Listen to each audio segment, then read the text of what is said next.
You've worked with like such an array of directors, you know, everyone from like Sofia Coppola to, of course, like James Cameron. And like also that is like the visual tones of just those two alone is like so different, but so equally important. Like what great storytellers.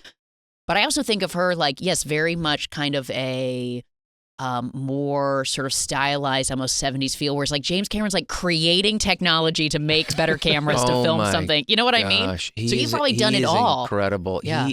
I don't know if I'm allowed to say it. Well, I mean, what I will say it, but I'll say it. He showed me a couple of scenes from the third Avatar, and when we were back in New Zealand doing some reshoots. Please describe them in detail. Yeah, tell us. Oh my!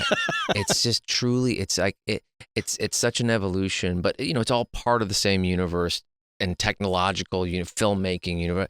But it's just things that you truly have never seen in movies. Like you don't even know that they're possible. It's just so exciting what he's doing and it's just like I can't even comprehend. Well, it. one thing, because we had him on for Avatar within the last year, and what was one thing that like it's just wild that he can figure out how to present like the weight of CGI, which I know sounds insane, but like you see a lot of these sort of like CGI live actions of like you know, animals running, and you're like, that feels like it's floating. You know what I mean? It's not. You're not feeling the heaviness, and he somehow has been able to do that, and it's crazy. That and eyeballs have always been the biggest challenge, just because as humans, these are founded. Our perception is founded on it's a survival instinct, right? So when we look at something, we identify it as being human. Yeah, and it can't be dead-eyed. But there's also the weight. You know, when a CGI character lands on concrete, for instance, or whatever, and there's that way. There you can see the